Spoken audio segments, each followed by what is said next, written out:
Before I can begin composing a piece, I usually have to have a title. Or if I don't have a title, at least I need some sort of background concept.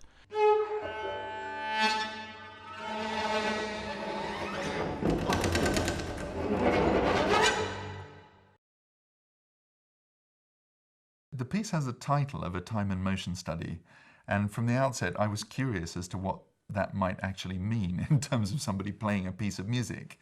Obviously, the term time and motion study relates to the concept of efficiency in the industrial factory environment, how long it takes to make a certain object, what that object then costs the manufacturer so that he can make a profit from it and selling it to somebody else. Of course, there's an ironic aspect to this when one's dealing with music.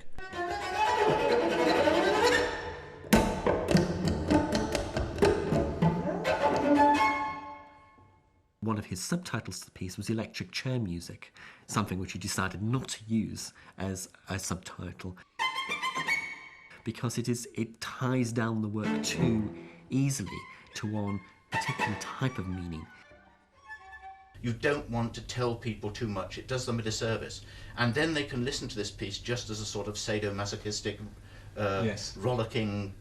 I've always felt suspicious of whether that ought to even be on a programme note. No, it shouldn't. No. I think one of the reasons Brian might have been attracted to the idea of the title electric chair music will have been that the cellist, and I think it is the cellist rather than the cello, is surrounded by far more electronic apparatus than might be normal, even in today's concerts where we're used to seeing players wired up. We've got to a point now where it's possible to take what would have been 5 big open reel tape recorders and the 3 assistants, and to simplify that down to where one person performing a very virtuosic role on his computer is able to replace all of those people and a huge amount of that equipment. The cellist is sitting in his normal place in the centre of the hall, but he's surrounded by microphones. Microphones connected to him, one which is connected to his shirt just near the voice, but also microphones which are connected to the cello, microphones in front. The cellist is encompassed and developed by this envelope, different speakers speaking back to him things he's spoken already, distorting, rendering untrue, rendering deceptive, like walking on very thin ice.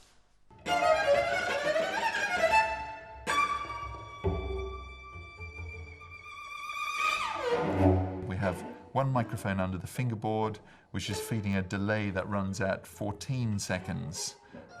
So it's a sound that's, by the time you hear it, quite a long way away from what's happened live.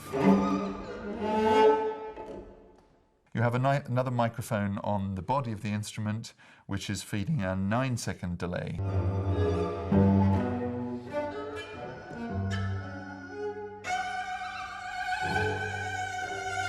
The immediate sound of the cello is happening sort of on top of us. And then as we work further away from the instrument, you hear sounds that are happening further and further away in time. The 2 speakers closest to the cello are like oral microscopes, picking up sounds which normally you wouldn't hear unless you were with your ear literally against the instrument. So the 2 little delays from the live sound, the 14-second and 9-second delay, are the speakers sat next to the instrument. And then further round, the later section of the piece where one's fighting material recorded quite early on, those speakers are far away from the instrument. There's also one further speaker, which is close to the cellist, which produces very great distortions of the cello, where the cello's own performed voice is distorted by the actual physical voice of the cellist himself.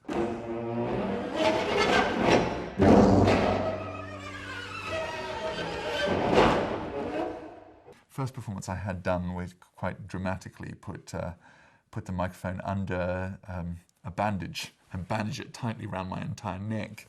So I thought it looked rather unpleasant, and I thought that belonged nicely with the aesthetic. We get a better sound, sadly, without that, so the visual effect of that is now gone.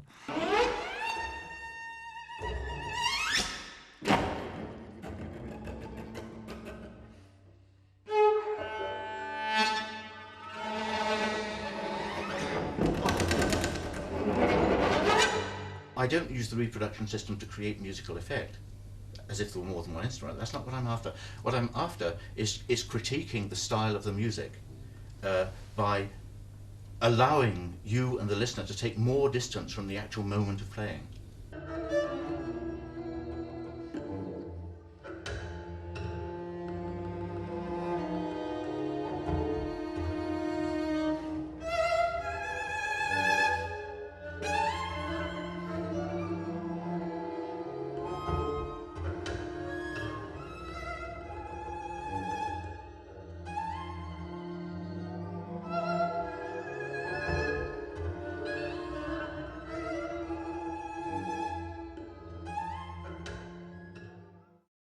I really want the player to get the feel of being slightly uncomfortable with duration, so that the player has to find a way of bringing out the presence of the note in the total texture at that moment, whilst waiting for the practical signal to move on.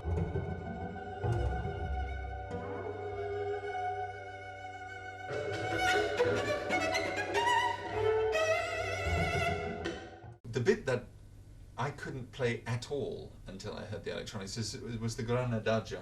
Ah, Near the yes, end, yes. where, Yes. where,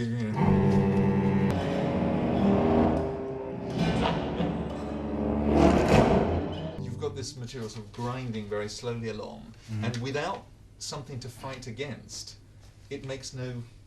Well, it doesn't make no musical sense, but it doesn't make expressive sense. Well, what's intended at this end, in this end section, of course, is a sort of, how shall I say, exhilarating immersion in total negation, which itself produces a sort of sublimity.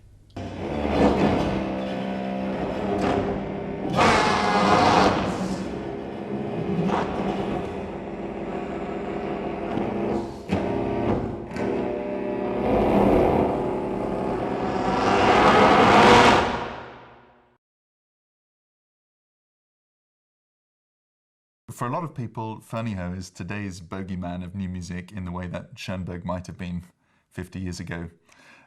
He's somebody I have the pleasure of introducing students to quite regularly, and students who are extremely uncomfortable at what is being asked of them by a notation that works the way that Ferneyhough does.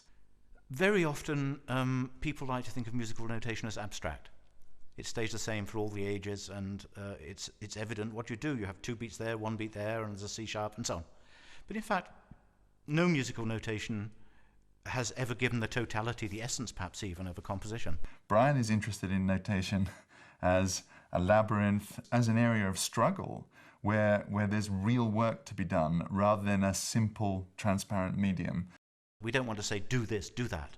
What we're really interested in doing is suggesting to people it might be interesting to investigate this particular area of what this notation is doing. He has these instructions that are sometimes helpful, sometimes unhelpful.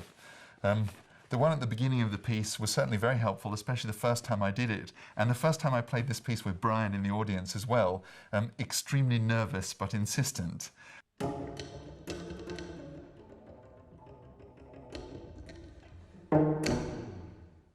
As a player, you want the composer to be happy, or at least to feel comfortable with what you're doing. But on the other hand, you know that actually you can't be at all concerned with what a composer thinks. I have a piece of notation in front of me, which is the form of interchange between composer and performer. And whether or not Brian likes what I do is not important. I'm going to have to do whatever I'm going to have to do with this material. So the nervous but insistent is actually, at that point, quite a helpful instruction. Why is there in my music notational overload? Well, one reason is because we have so many musical styles and demands on performers and listeners today, that it's better to offer a bit too much information rather than too little. When I was writing this piece, I was very much concerned with how a player approaches the material. Now, of course, that's partly physical, but it's also partly to do with the way you apply to it a patina of previous assumptions about expression. If you just leave me black splodges on a piece of paper that show me where to put my fingers and roughly what intensity to play it in, that doesn't necessarily keep challenging me to work harder. We are fortunate today that there are many, many highly intelligent performers out there who are not content only with just playing what they think is in front of them or what somebody else thinks is in front of them, but of actually entering into this much more flexible, much more organic confrontation between intellectual, poetic imaginings and the practice of music. There's a section he describes as having sudden extremes of stillness and mobility like certain reptiles and insects, like a praying mantis. So it suddenly does this. And it's a very non-human movement at that point. And that little description that explains how that movement is going to feel, very, very helpful instruction in you trying to, again, internalize this choreography.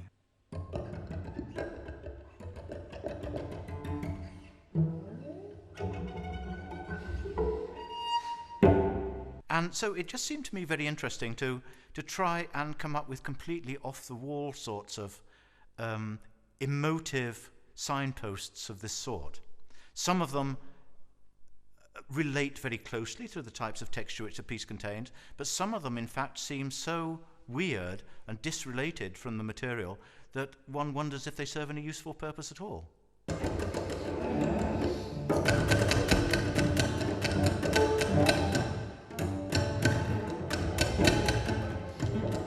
It's described as like machine gun fire, where it's a left-hand pizzicato and a collegno bang with the bows again, between those two. And that's, again, one of these instructions is useful in that it tells you something about how that's going to feel.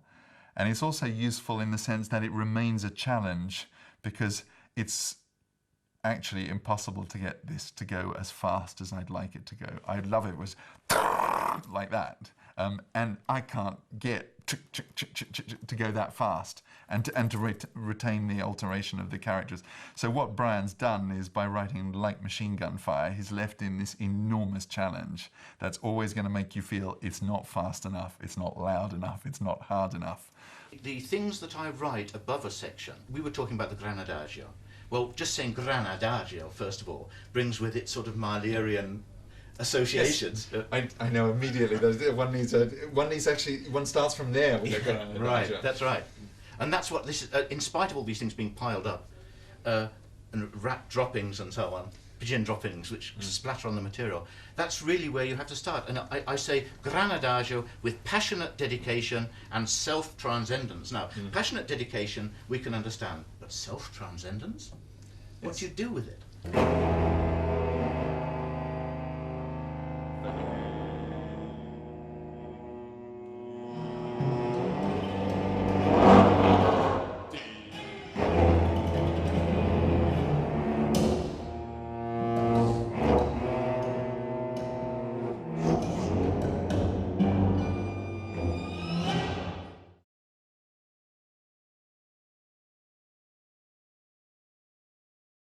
I had been reading the works of the French writer and critic Antonin Artaud, and as we know, he was the inventor of the so-called theatre of cruelty, by which he meant not that you did cruel things on the stage, but that there was some aspect of the human soul which, if you motivated it and persecuted it and pursued it far enough, would radiate out as a new form of desperate expression.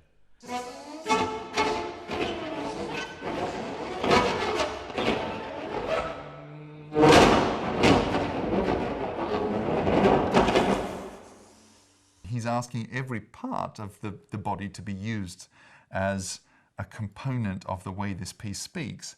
And in that, he's not borrowing, but locking onto the aesthetic that Antonin Artaud expounded in the Theatre of Cruelty, where he was asking for actor to be put through the most extreme possible, almost torture, in order to wring out of that something that was transcendent. What I try to do is to motivate the performer in a work like this to go beyond the initial normal limits of what a personality, any sort of personality, be it artistic or otherwise, might legitimately be understood to be, to find themselves in a completely new domain in which the normal everyday motivations and techniques and skills with which they work are to be recalibrated and redefined because of the alienness of the environment.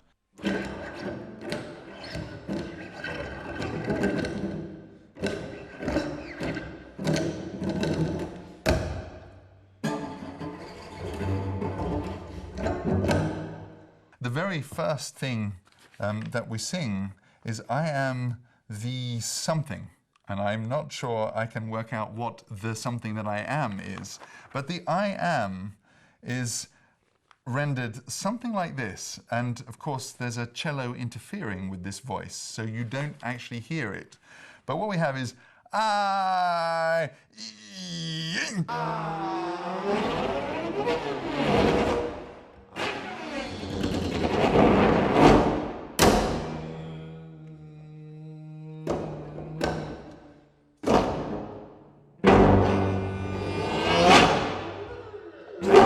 Well, the text is taken from the Les Pays Neufs by Antonin Artaud. It's his first poetry volume. And he's talking, as I said, about the idea that the suffering of the artist in bringing forth these bits and bobs and fragments of discoordinated literary text, that this is really what art is about.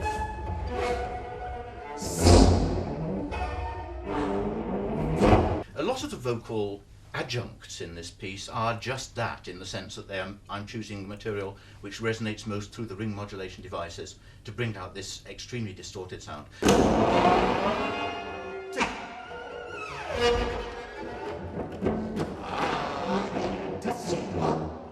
The cellist is fighting this welter of material from the past that's sort of groaning away all around you in these speakers that sometimes one might even set quite close. And you're fighting to be heard now, to be heard live against this sound of this past that's sort of almost overwhelmingly present.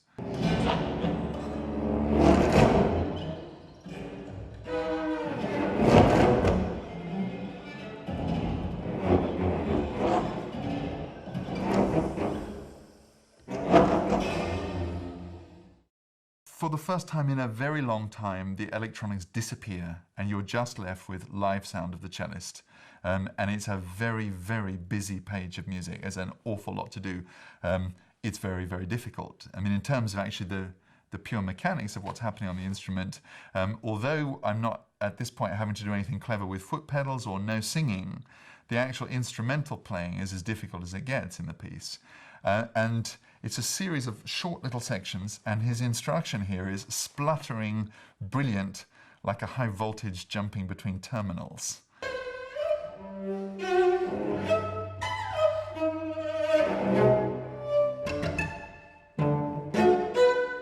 It's a great image, this one, of this sparking, of this incredible energy you have to generate, because you're aware that if you don't really push this page hard, it's going to sound very flat, given the activity of what's been leading up to it, which has had all this remembered sound and things happening, and suddenly you're on your own. And then at the end of that, all of which has been sampled by the electronics. So the electronics have been picking into different channels each of these fragments. And I hit a high note at the end, and the electronics suddenly come back with this wall of that material.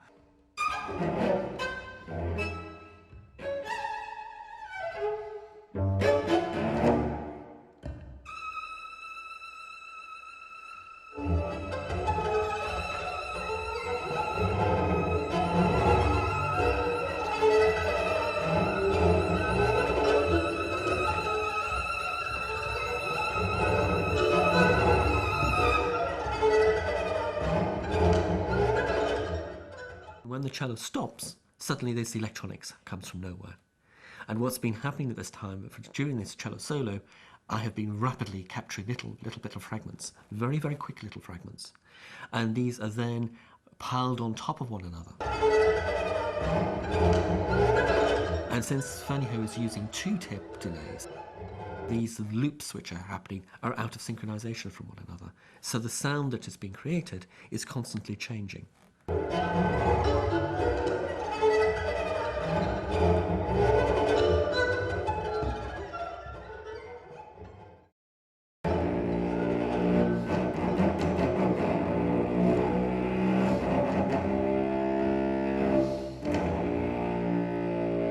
Effectively, you have somebody dying as if on an electric chair here. It's sort of heartbeats, it's sort of stuttering, and your memory of the preceding thing is erased. It just disappears behind you. Brian says he imagines it as if it were one note. It's just one note that's being bent and stretched. And the cello string, which is tuned down from a low C down to an A, it gets very loose and wobbly at this point. It's like a rubber band.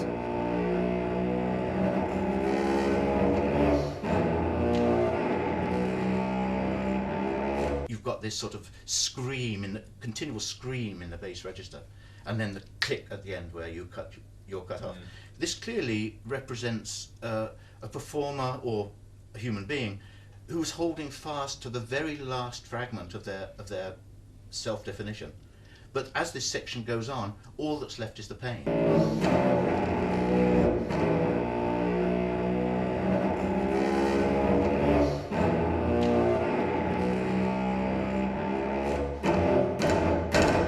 The cellist stops, and you're asked to hold that position for 8 seconds or something until finally the machine gets switched off.